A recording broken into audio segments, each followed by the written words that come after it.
Students, teachers, parents और अन्य सभी को होली की बहुत बहुत शुभकामनाएं। कल रंगों का त्यौहार होली है। होली मनाने के पीछे क्या पौराणिक कथाएं हैं, आज हम आपको बताएंगे।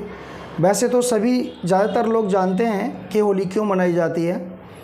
तो बहुत समय पहले हिरण्यकश्यप नाम का एक राजा राज्य करता था। उसके बेटे का नाम प्रहलाद था। प्रहलाद ईश्वर का भक्त था और दिन रात ईश्वर की पूजा में तल्लीन रहता था और नारायण नाम का जाप किया करता था। उसके पिता को ये बात बहुत ख़राब लगती थी।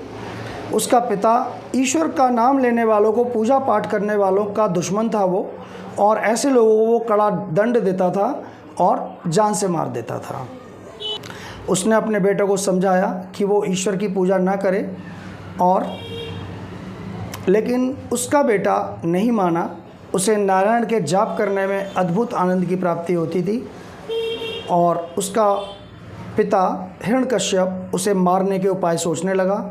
उसे हाथियों से कुचलवाया, पहाड़ से गिरवाया, समुद्र में फेंकवाया, न जाने कितने ही उसने मारने के उपाय किए, लेकिन वो हर बार बच जाता था ईश्वर की कृपा से। तो हिरण्यकश्यप अब बहुत चिंतित रहने लगा। एक दिन उसकी बहन होलिका उसके घर आई। होलिका को ये वरदान था कि वो आग में नहीं जलेगी।